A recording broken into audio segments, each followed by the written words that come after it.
ஆண்டவரும் இரட்சகருமாகிய இயேசுவின் நாமத்தில் உங்களை வாழ்த்துகிறேன். இந்த நாளிலும் கூட கலாத்தியருக்கு எழுதின நிருபத்திலிருந்து 3ஆம் அதிகாரம் 3வது வசனத்திலே சொல்லுகிற, ஆவியிலே ஆரம்பம் பண்ணின நீங்கள் மாம்சத்திலே முடிவு பெறுகிறீர்கள் என்று இவ்வளவு இத்தனை மதியினர்களா என்று அவர் கேட்கிறார். ஆவியிலே ஆரம்பம். இன்னைக்கு நிறைய பேர் ரட்சிப்பை ஆரம்பிக்கிறோம். நம்முடைய வாழ்க்கை ஆவிக்குரிய ஜீவியத்தில் ரட்சிப்பை ஆரம்பிக்கிறோம், பரிசுத்தையும் ஆரம்பிக்கிறோம், பக்தி ஜீவியத்தையும் ஆரம்பிக்கிறோம். அப்படியே கர்த்தருக்குள்ளே வளரவும் செய்கிறோம். கொஞ்சம் கொஞ்சமாக வளர்ந்து கொண்டே இருக்கும். ஆனால் இடையில இந்த ஆவியிலே ஆரம்பம் என்று சொல்லும்போது அது பரிசுத்த ஆவியின் வாழ்க்கை. சிலர் ஊழியத்தை ஆரம்பிக்கிறார்கள், சிலர் எழுப்புதலுக்காகவும் ஆரம்பம் பண்ணுகிறார்கள். ஆரம்பத்தில் எல்லாம் உற்சாகமா இருக்கிறதும் உண்டு. ஆனால் போக போக போக போக ஆவிக்குரிய வாழ்க்கையில சரிந்து விழுகிறார். சில விதமான ஜீவியங்களும்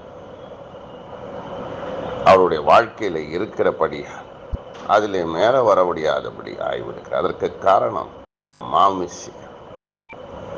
இந்த ஆவியும் மாம்சமும் ஒன்றோடு ஒன்று போராடுகிறது, அதுக்கு விரோதமாய் இருக்கிறது.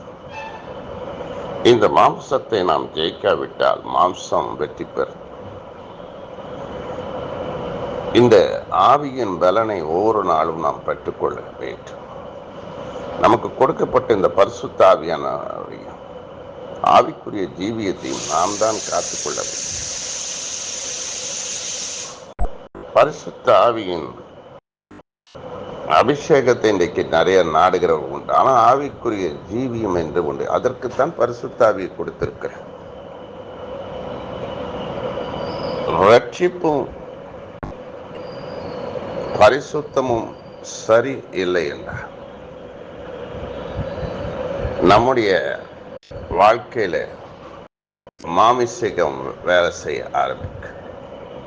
ஜெபம் வேத வாசிப்பை நாம் விட்டுவிட்டோம் என்றால், தேவனோடு இருக்கும் உறவு முறையை விட்டுவிட்டோம் என்றால், கிறிஸ்துவோடு இணைந்திருக்கிறவன் ஒரே ஆவியாய் இருக்கிறான் என்று வேதம் சொல்கிறது. கிறிஸ்துவோடு இணைந்து வாழுகிற ஒரு வாழ்க்கை அவசியம். தேவனோடு இணைக்கப்படாவிட்டால் இந்த மாமிசம் என்பது என்ன? நமக்கு 2 வகையான மனிதர்கள் ஒவ்வொரு மனுஷனுக்கும் இருக்கிறார். ஒன்று ஆவிக்குரிய மனுஷன், மாம்சத்துக்குரிய மனுஷன். ஆவிக்குரிய மனுஷன் உள்ளான மனுஷன், மாமிசத்துக்குரிய மனுஷன் வெளிப்படையா. ஆவிக்குரிய மனுஷன் தான் முக்கியம்.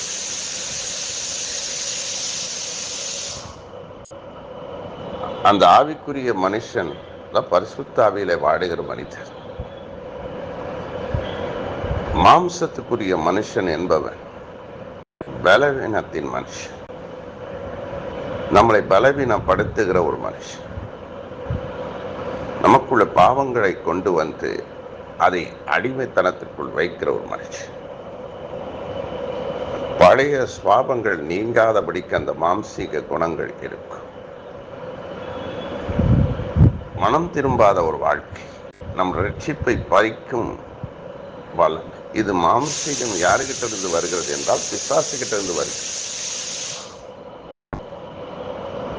இன்றைக்கு அநேக விசுவாசிகளை வீழ்த்த செய்கிறது இந்த மாம்சீகம். அநேக ஊழியர்களையும் மாம்சீகத்திலே தான் விழ வைக்கிறார்.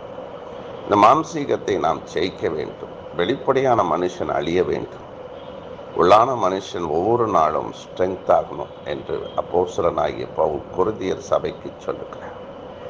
நாளுக்கு நாள் உள்ளான மனுஷன் அவன் புதுப்பிக்கப்பட்டு கொண்டே இருக்க வேண்டும்.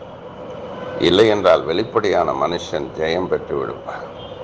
இன்னைக்கு அநேகருடைய வாழ்க்கையிலே மாமிசீகம் ஜெயிக்கிறது, பாவங்கள் ஜெயிக்கிறது, பொல்லாத கிரியைகள் ஜெயிக்கிறது, பொல்லாத அசுத்தங்கள் ஜெயம் பெற்று விடுகிறது. அதனால இன்றைக்கு ஆவியிலே அநேகர்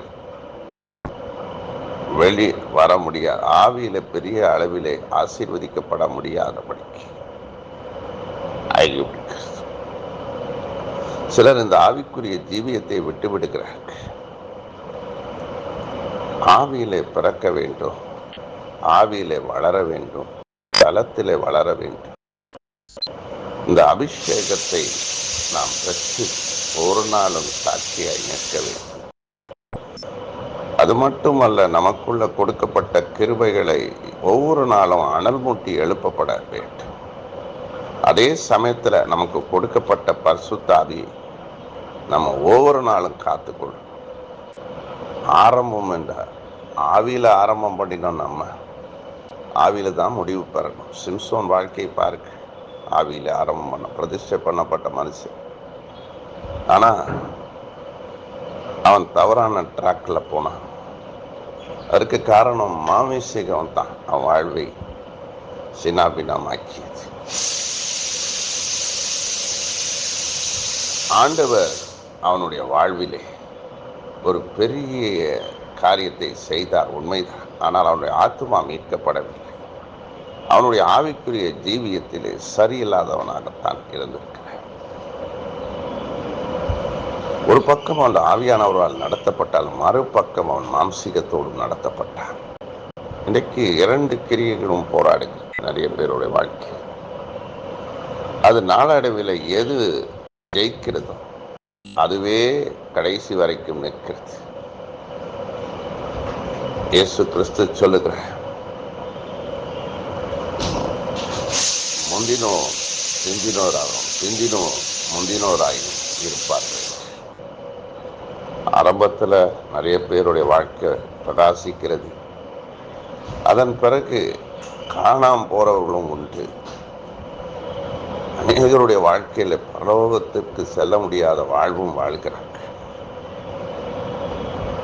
அநேகருடைய விசுவாசம் இன்றைக்கு தளர்ந்து போகிறது. அநேகருடைய நம்பிக்கை கர்த்தரை விட்டு பின்வாங்கி போகிறது.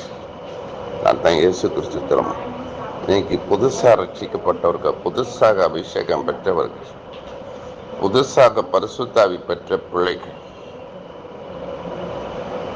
இன்றைக்கு ஆண்டவருக்காக கடைசி காலத்தில் அவர்கள் தான் முன்னோர்.